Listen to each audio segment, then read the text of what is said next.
Halo, selamat datang kembali di sesi Kupas Tuntas kita. Hari ini kita punya kisah yang beneran luar biasa nih dari dunia siber. Kita bakal bahas perjalanan Bryce Case Jr. yang mungkin Anda lebih kenal sebagai UTC Cracker. Ya, betul. Sumber utama kita ini wawancara yang panjang banget dan jujur dari Sean Ryan Show. Di situ Bryce kayaknya nggak nahan-nahan. Cerita semua dari nol, dari awal ketertarikannya sama komputer sampai kehidupannya sekarang. Betul, nah misi kita kali ini bukan cuma ngulangin biografinya aja ya, tapi kita mau bener-bener gali gimana sih evolusi seorang peretas itu. Dari rasa ingin tahu anak kecil soal game, terus jadi kenakalan remaja yang sampai bobol NASA, dan akhirnya transformasinya jadi pakar keamanan siber yang disegani, plus musisi nerdcore lagi. Unik banget emang. Apa sih yang bikin dia gitu? Titik baliknya di mana? Nah, itu dia. Dan yang paling penting mungkin, apa artinya cerita ini buat kita semua? Buat Anda, di era digital yang kayak sekarang ini. Coba bayangin aja, anak umur 2 tahun udah bisa baca, umur 4 tahun belajar coding, terus pas remaja, malah ngertas NASA. Perjalanan kayak gini pasti ngebentuk cara pandang yang beda banget kan? Kisah Bryce ini kayak jendela ke sisi lain dunia teknologi yang jarang kita lihat lah. Oke, setuju. Mari kita mulai ulik bareng. Kita mulai dari akarnya dulu ya. Bryce ini kan lahir di California, tapi gedenya di Colorado Springs. Daerahnya ini kental banget nuansa militernya. Iya, ada NORAD, Fort Carson, gitu-gitu kan? Betul. Ayahnya kerja di industri pertahanan, Hughes Aircraft, terus Lockheed Martin. Nah, ini nih yang penting. Gara-gara itu, dia punya akses awal ke komputer. Di zaman itu kan komputer masih barang langka banget. Dan kecerdasannya emang kelihatan dari kecil sih. Ibunya suportif banget. Bantu dia belajar baca pakai kartu gambar gitu di usia 2 tahun. 2 tahun? Iya. Terus umur 4, udah asyik dia sama pemrograman. Belajarnya otodidak lagi, dari majalah. Nyalin kode basic buat game, terus dimodif sama dia. Nah, ini nih cikal bakal cheat codes ala dia. Jadi emang dari kecil udah kelihatan bakat ngopreknya ya? Banget. Komputer pertamanya aja jenis-jenis klasik gitu. Texas Instruments 994A, terus Timex Sinclair yang memorinya cuma 1 KB. Kebayang nggak? Wah, 1 KB beda jauh sama sekarang ya. Di sekolah gimana dia? Ya, menonjol juga. Anak berbakat gitu kan. Seringnya di lab komputer. Bikin program pakai Apple II Basic. Terus aktif juga di kompetisi kayak Odyssey of Mind yang bikin jembatan dari kayu balsa itu. Timnya bahkan juara negara bagian loh. Wow. Selain komputer, ada minat lain? Ada dong. Dia suka nulis puisi, cerita, ngumpulin kartu baseball, main Magic the Gathering. Pas remaja, nambah lagi minatnya ke mobil, terutama modifikasi mesin. Pola pikirnya udah kelihatan dari sini. Pola pikir gimana tuh maksudnya? Ya, dia suka banget bongkar pasang sistem. Mau itu kode game, mesin mobil, atau nanti, sistem komputer yang lebih rumit. Dia pengen tahu cara kerjanya, terus gimana caranya bisa diakalin. Itu jadi benang merahnya terus. Menarik. Nah, terus soal nama aliasnya YT Cracker. Ini kan kedengarannya khas banget dunia maya zaman dulu ya. Ada cerita apa di baliknya? Ada. Jadi YT itu singkatan dari Yours Truly. Dia dapat inspirasi dari karakter di novel cyberpunk legendaris Snow Crash. Oh, Snow Crash, Neil Stephenson. Iya, tahu. Nah, itu dia. Novel ikonik lah di kalangan techie. Terus kalau cracker, nah ini penjelasannya Bryce agak beda. Katanya itu istilah lama buat ngebedain sama hacker. Cracker itu konotasinya lebih ke black hat yang niatnya jahat atau ngerusak. Beda sama hacker yang awalnya lebih karena penasaran gitu ya? Betul. Hacker itu lebih didorong rasa ingin tahu, eksplorasi. Dia bilang sih, sekarang istilah hacker udah mulai balik ke makna aslinya. Kayak di acara hackathon gitu kan. Tujuannya inovasi, bukan ngerusak. Oke, jadi ada nuansa makna di situ ya. Penggunaan nama alias atau handles ini emang ciri khas banget ya zaman dulu. Komunitas pertas, gamer online awal, sebelum era medsos pakai nama asli gini. Persis. Itu bagian dari kultur underground digital waktu itu. Identitas di dunia anonim. Tapi masa remajanya Bryce ini nggak cuma soal komputer loh. Ada sisi lainnya yang cukup kelam. Oh iya? Gimana tuh? Dia cerita sering mimpi buruk, terus punya firasat aneh gitu, bakal meninggal sebelum umur 18. Dan bener aja, umur 15 dia mulai masuk ke dunia kriminal. Ditangkap pertama kali gara-gara bikin grafiti. Wah, kontras banget sama citra anak jenius tadi ya, sampai gabung kelompok kriminal. Iya, ikut ngerancang alat buat mencuri lagi. Ada contoh unik nih. Dia bikin modifikasi kaleng minuman gitu, pakai pipa PVJ di dalamnya. Buat apa coba? Buat nyembunyiin barang curian kecil kayak perhiasan. Kreatif tapi salah arah ya. Iya juga. Motivasinya apa sih dia ngelakuin itu? Butuh uang. Kata Bryce bukan. Bukan karena butuh uang, tapi karena dia, kutipannya nih, suka kejahatan itu sendiri. Tantangannya, adrenalinnya, dorongan buat memahami dan mengakali sistem. Sistem keamanan toko, aturan sosial, pokoknya sistem lah. Mirip kayak pola pikir ngeretas ya? Cari celah, pahami aturan, terus bengkokin buat keuntungan sendiri. Nah, persis itu. Paralel banget. Contoh kejahatannya juga nggak main-main loh. Pernah ngerampok toko stereo, caranya nabrakin truk ke pintu bengkelnya. Atau nyuri mobil Honda, Acura gitu, terus dipretelin, dijual onderdilnya. Dia bilang sih agak terpengaruh film kayak Fast and Furious waktu itu. Waduh, udah serius banget ini, bukan iseng lagi. Puncaknya mungkin pas insiden penusukan itu, hampir fatal. Sebulan sebelum ulang tahun ke-18, dia kelahi di parkiran, terus ditusuk di leher pakai box cutter. Pisau cutter itu loh. Astaga, serius itu? Serius, lukanya cuma 3 mm dari arteri karotid. Tipis banget. Anehnya bukannya bikin dia kapok, pengalaman nyaris mati ini malah bikin dia ngerasa kayak nggak terkalahkan gitu, malah makin nekat. Wah, gila juga ya. Pengalaman mendekati kematian malah memperkuat rasa kebal khas remaja. Ditambah lagi dia mulai pakai narkoba juga kan? Ekstasi, kokain, meth. Iya betul, dia jadi semacam otak di balik beberapa aksi pembobolan bisnis waktu itu. Terus apa dong yang akhirnya bikin dia berhenti? Apa titik baliknya? Ada beberapa faktor sih. Dia pernah nyoba hidup setahun penuh, umur 18-19, cuma dari hasil jual narkoba. Modalnya dari spamming sebelumnya. Tapi dia berhenti karena katanya repot banget ngurusin para pecandu. Nggak sepandan gitu. Nah, pemicu utamanya yang bener-bener bikin dia berubah arah, itu kelahiran anak perempuannya. Oh, karena jadi ayah ya? Iya, tanggung jawab sebagai ayah itu yang nyadarin dia buat ninggalin gaya hidup kriminal itu. Itu titik balik krusialnya. Syukurlah ada titik balik ya. Tapi sebelum momen itu, dia kan udah aktif banget ngeretas, terutama di era emasnya AOL. Platform ini kan gede banget dulu. Bener banget. AOL itu kayak raksasa internet zaman itu. Awalnya dia main di BBS, Bulletin Board Systems. Semacam forum online kuno lah. Dia bahkan ngeretas sistem BBS perpustakaan lokal cuma buat ngejalanin bot IRC. Buat bot chat gitu ya? Iya. Nah, setelah itu, baru dia pindah ke AOL. Di sana, awalnya iseng, manfaatin bug kayak WinNuke. Itu program kecil buat mutusin koneksi internet pengguna AOL lain. Awalnya buat balas dendam kalau debat online kalah, atau ya iseng aja. Dari iseng terus jadi lebih serius? Jauh lebih serius. Dia nggak puas pakai alat orang.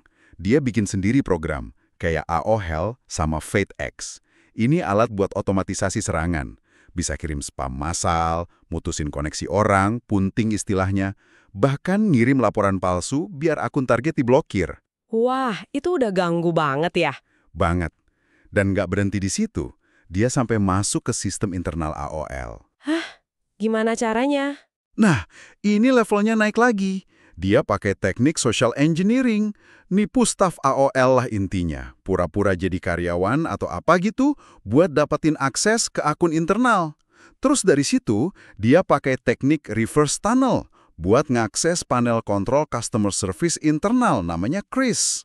Chris, lewat situ dia bisa lihat data pengguna dong? Iya, data pribadi, alamat rumah, nomor telepon, bahkan detail kartu kredit. Wow, itu udah pelanggaran privasi berat banget.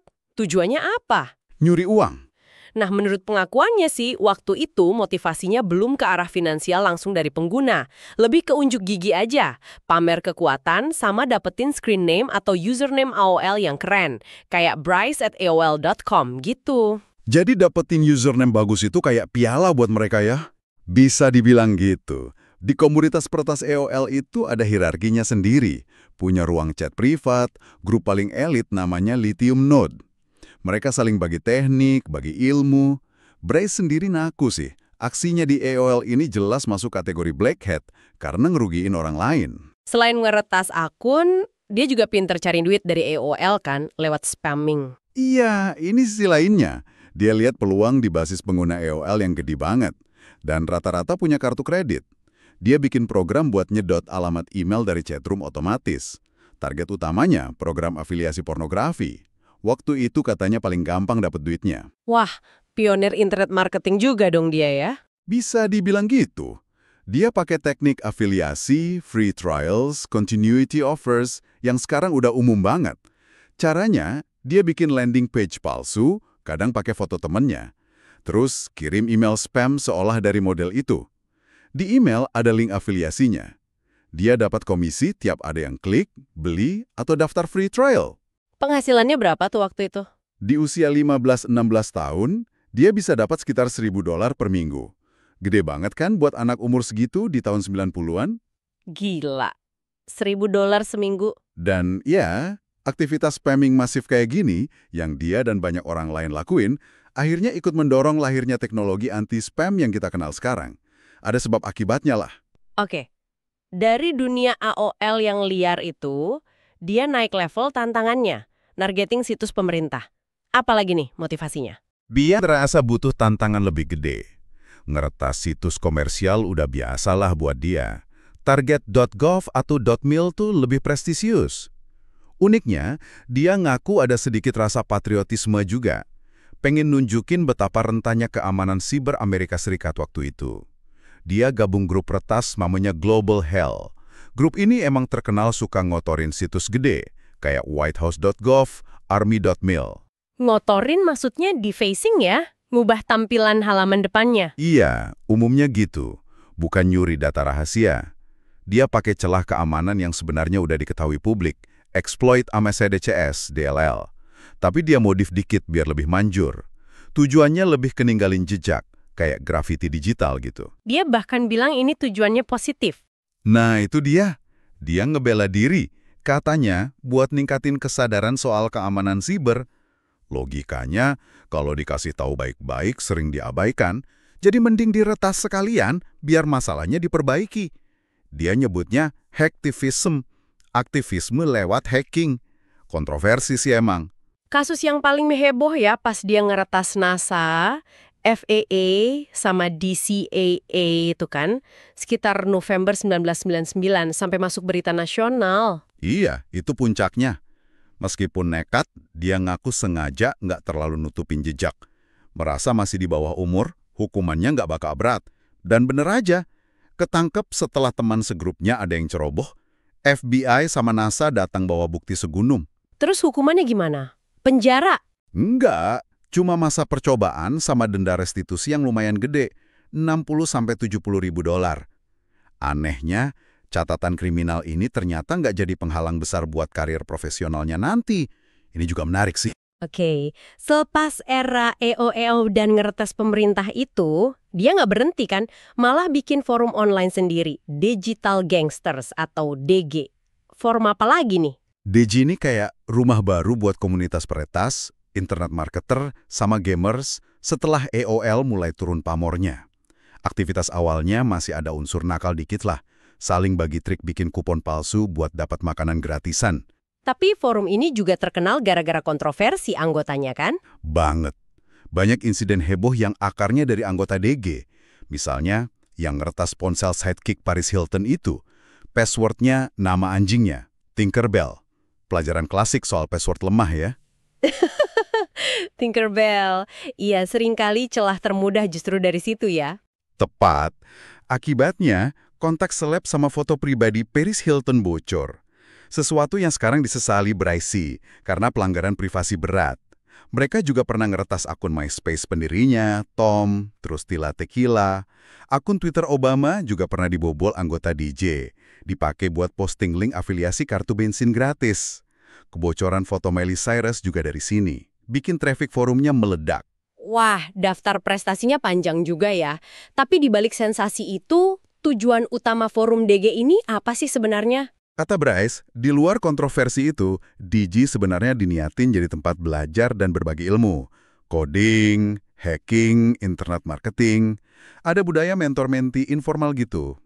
Ryan Montgomery, Temannya Bryce yang juga pernah diwawancara Sean Ryan, itu salah satu adminnya. Dia ngaku belajar banyak soal marketing dari situ. Banyak juga anggota lain yang dapat ilmu dari DG terus sukses di industri teknologi. Contohnya temannya Glueback, si Nate, jadi programmer jago. Terus kenapa forumnya akhirnya ditutup? Ya, kombinasi beberapa hal. Forum itu jadi target hukum, pengelolaannya makin ribet, terus banyak konten di dalamnya yang, ya, di era sekarang dianggap sangat nggak pantas atau bahkan ilegal buat dipublikasiin. Jadi terpaksa ditutup. Nah, ngomongin hacking di dunia nyata nih, Bryce cerita soal peralatan yang biasa dia bawa sehari-hari. Semacam EDC tapi versi protas gitu ya. Apa aja isinya? Ini menarik nih. Cukup bikin penasaran emang. Ada Flipper Zero, alat multifungsi yang lagi ngetren itu. Bisa buat interaksi nirkabel jarak dekat. Kayak nyalin kartu akses apartemen, mainin sinyal remote, gitu-gitu. Oh, yang kecil itu ya? Iya. Terus ada Proxmark 3. Ini lebih canggih lagi. Khusus buat baca salin kartu NFC atau RFID. Kayak kartu kunci hotel atau paspor. Ada juga hack RF dengan Portapack. Ini intinya radio yang bisa diprogram ulang, SDR. Bisa buat monitor atau kirim berbagai sinyal radio. Dari komunikasi darurat sampai sinyal pesawat. Dia juga pakai ponsel khusus? Ya, ponsel namanya Obelisk dari Obsidian Intelligence. Ini ponsel Android yang dimodif abis buat keamanan super tinggi. Punya IP statis, komunikasi terenkripsi penuh. Tapi yang paling bikin merinding mungkin OMG cable. OMG cable? Kabel apaan tuh? Kelihatannya cuma kabel USB biasa aja buat iPhone atau Android. Tapi di dalamnya itu ditanam komputer mini sama pemancar nirkabel. Kalau kabel ini dicolok ke komputer target, si penyerang bisa dari jarak dekat ngontrol komputer itu.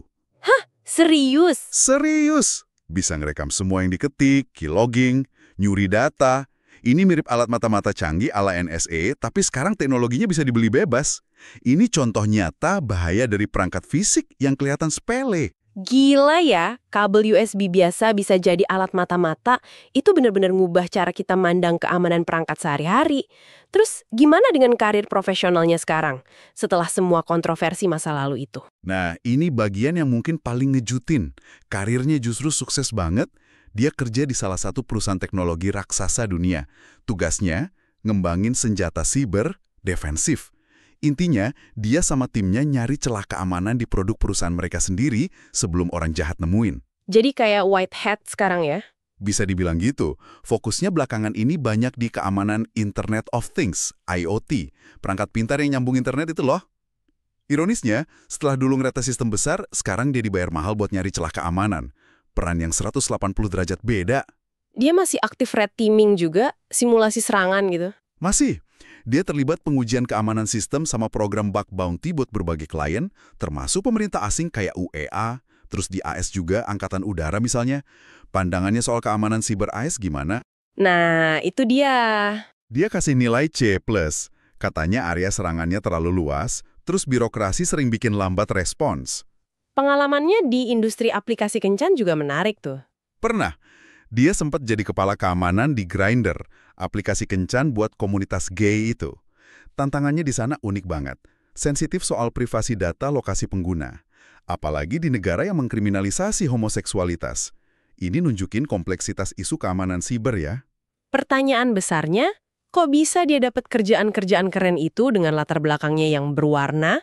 Menurut dia sih, tawaran kerja justru banyak datang ke dia. Rupanya di dunia keamanan siber yang spesifik ini, keahlian unik dan reputasi di komunitas, meskipun kontroversial, bisa dihargai banget. Perusahaan kayaknya lebih lihat kemampuannya yang udah terbukti. Dia dipercaya bangun tim keamanan sendiri. Skill dan track record, bahkan yang abu-abu, bisa jadi aset. Oke, terus pandangannya soal isu keamanan siber terkini yang paling bikin khawatir apa aja? Dia nyorot beberapa poin penting. Pertama, kerentanan infrastruktur kritis kita. Listrik, air, transportasi, sistemnya banyak yang tua, nggak dirancang mikirin keamanan siber. Rentan diserang digital atau fisik, risiko juga dari rantai pasokan komponen dari luar negeri. Itu serem sih kalau infrastruktur kritis kena. Banget. Kedua, soal perang siber. Dia lihat ada kesenjangan antara AS sama China dan Rusia. Soal agresivitas, jumlah tentara siber, dukungan pemerintah ke peretasan ofensif. AS dianggap terlalu banyak aturan internal yang ngehambat. Kalau soal AI dan deepfakes yang lagi rame? Nah, ini dia lihat sebagai tantangan besar berikutnya. Teknologi deepfake berkembang cepat banget. bikin makin susah bedain mana asli mana palsu. Potensi disalahgunain buat nipu, manipulasi opini, spionase, gede banget. AI sendiri bakal ngubah banyak kerjaan, tapi juga bisa jadi alat bantu kuat. Dia bahkan nyinggung konsep singularity, titik di mana kemajuan teknologi jadi nggak kebayang lagi dampaknya. Masa depan yang agak nggak pasti ya. Kalau cryptocurrency gimana? Teknologinya menarik menurut dia sebagai alternatif sistem finansial.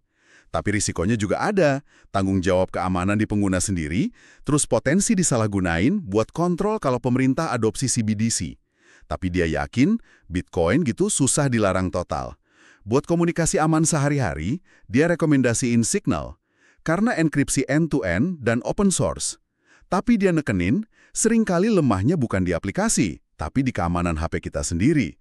Itu bisa jadi mata-mata. Catatan penting tuh. Nah, di luar dunia siber yang serius ini, ternyata dia punya kehidupan lain sebagai musisi. Ini unik banget. Ya, bener. Dia salah satu pionir genre hip-hop namanya nerdcore. Sesuai namanya, liriknya soal budaya nerd. Game, fiksi ilmiah, komputer, hacking, matematika, gitu-gitu. Dia mulai bikin musik ini dari akhir 90-an. Sering ngerap soal pengalamannya di dunia siber. Pernah kolaborasi sama nama besar juga? Pernah. Rilis single bareng Deadmau5, judulnya Antisek. Pernah juga tampil sepanggung sama artis hip-hop lain.